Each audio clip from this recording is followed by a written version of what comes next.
Karong adlaw kay ika-8 months man ni Bukoy koy mo na maghuna-huna na buntag unsay angay nato ipakatawa sa iya kay ara kalisod man jud ni pakatawon ning bataa. Pero gibalantaw ra man day one direction na di day ni mag-basketball player. Trip sa turma ka jam aw banina pod ko ng trip kay sureball na pug ko na wala ta pod trip.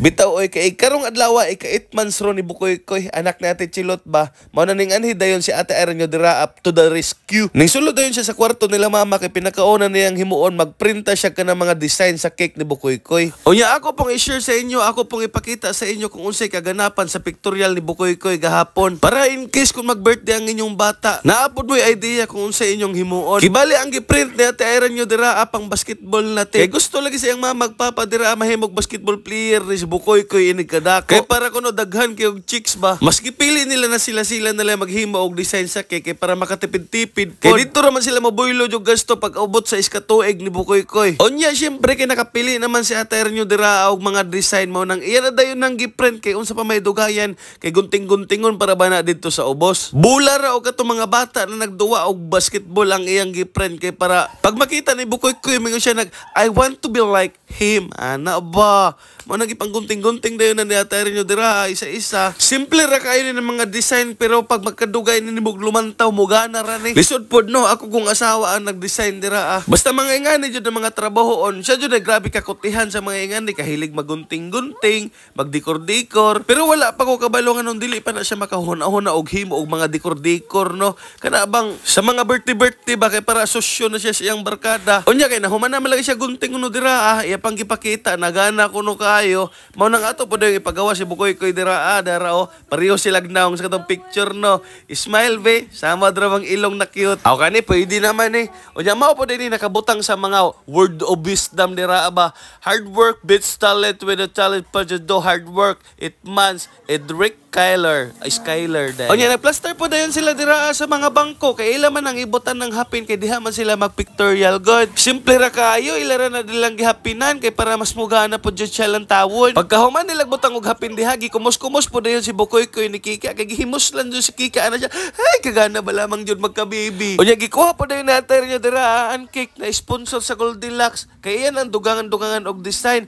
Ingana ra na inyong style kung gusto mo makatipid kay medyo brato ra man gud nang walay design no. Mao na nakahuna-una sila na lay mag-design. Unya ang ilang paliton katurang nay nakabutang na happy birthday pero plain ra siya wala siya mga tusok-tusok. Sa kantidad na 600 na kay cake gikan sa Goldilocks. Unya napa jud kay libre na puto og dinuguan. Unya ang bago din na pangalan ni Bukoy koy no kay I am 8 months now nakabutang I am 8 months old. Siya day told si old. Pagkahuman mao na dayon ni gipampilitan dayon ni Ate Aranyo dira og toothpick sa katong mga sticker kay pang itatog-tuhog ra man na dira siya na lang mangitag paagi kung unsaon niya pagdiskarte para mapatindog niya ng mga sticker dira kaya ana siya gusto na kuno siyang mo try og mga butang na ikalipay kuno niya kana kuno mga hilig jud niya ba murag naghuna-huna na jud ning motukod og kitiran kung nakahuna-huna ka na gusto ka mag-event organizer ayon lang jud himua kay dili nakapansinon sa imo mga friends bitaw no ngano kang nay mangingana ng mga tao no na imbes na malipay sa success sa isa ka tao maglain mahinon ang ilang buot kapangawa joy buot kung dili ka dautan sa uban birahon jud kanila di jud na sila muundang og dili ka muna og napod pag-ubos lantawa si Diwata ron tungod kay ila don na kaayo hanapan jud na nila og mali mao na timailhan na ka sa Pilipinas kay ang gusto jud sa mga Pinoy no kay makig-unong jud intawon sa kalisod di ka pwede madato kay maglain ang ilang buot pero sige na balik na sa topic ato na dayon ang ipangbutang ng mga cake dira og katong mga word of wisdom ni Bukoy koy kay magtindog naman na siya ning pictorial dili bitaw dili pa na siya makatindog gusto niya lingkod-lingkod sa kuno kay para inikadako niya puro na lang kuno siya tindog ay grabe na mga outfit basketball player man jud ang mga tirada full gasol man jud no ma-inherit jud ang pagka-basketball player sa iyang papa ba mura gusto jud ta maghulat sa pagkadako aning Bukoy koy ba para makita jud niya mga lupos-lupos pagod ba mga body contact dira kay pormahan pa lamang daan makita na jud na kusog kayo mo duwag basketball ikaw ba lang may tigduha ka buhok bula buot pa sa butana mga flat jud ang mga bulaha bag si Bukoy koy na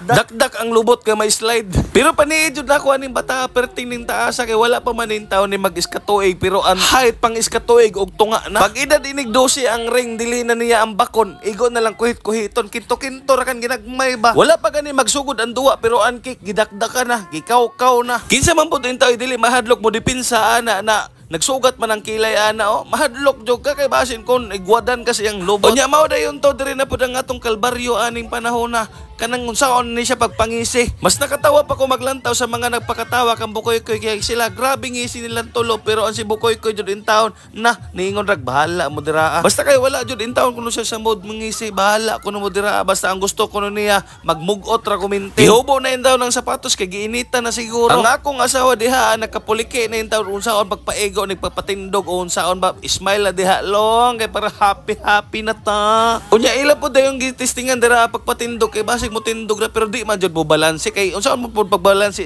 isa na lamang pud nakabuk sapatos. Unya ako na lang po mogingon sa akong asawa ug sa iyang ate, smile mo mi, smile sabi. Oh, dali ra kayo ni sila pa smile, smile. Oh, di ba? Dali ra kayo sila pa smile, may pa ni sila kay way libog. Murag paniid na ko, murag maabtan jud ta aring mga 3 ka oras siguro adi sir ni makuha ang atong pinaka beautiful smile ni Bukoy-koy. Pero sige ra lamang ato na lang ng hulat-hulaton no. Pisi ato lang po ng lingaw-lingawon hatod na mo ismail jud gipalantaw na namo na dirag mga cartons mga unsa pa nay mga angay na lantawon dira na ikalipay niya gihatag na namo ang tanan para malipay ka koy pero unsaon man jud sigira man in town kag smile ara kalisod man jud nimo pamugoton sigira man ka nag-smile sa sige nilag pakatawa dira unya dili man jud in town mo smile si Bukoy kay wala na kaanto sa kong asawa iya na lang nang gikuha og iya na lang nang isayaw ikurat siya na lang kuno na mayo pa ni tindog dira lo. Sayaw na lang ta ha. Kani may pinakagana na sayaw pangkurat siya ba pampista-pista. Imo nang ipakita ng imong mga tinaguan. Onya sa sige lambing-lambing sa akong asawa dira kang Bukoy-koy sige gakos-gakos sayaw. Naay isa na nanilos diha ano. Naay isa na nagpapansin ni. Big na manggod ka dong. Oo, big na ka. Gusto di mong manghod? Next time na. Naghinahinay po dayo panghipo sila ate Aaron nyo dira. Kay syempre, nahuman na magpictorial no. Kay ang susunod ana, manihapon naman ta. Pero unya pa to hapon. Kay udto pa man ron. Siguro mga alas 3 pa man siguro nagkapin sila sugod og pictorial. Mga alas 4. Syempre ito panihapon na. Deha naman sa mga alas 6. Unya, dili na punta na magdigamo kaayo. Kay mag-order ta sa gawas. So ma-order dayon to. Grabe basketball player. Oh, grabe ka gwapo. Smile, di ba no? Mora to, bye-bye, I love you!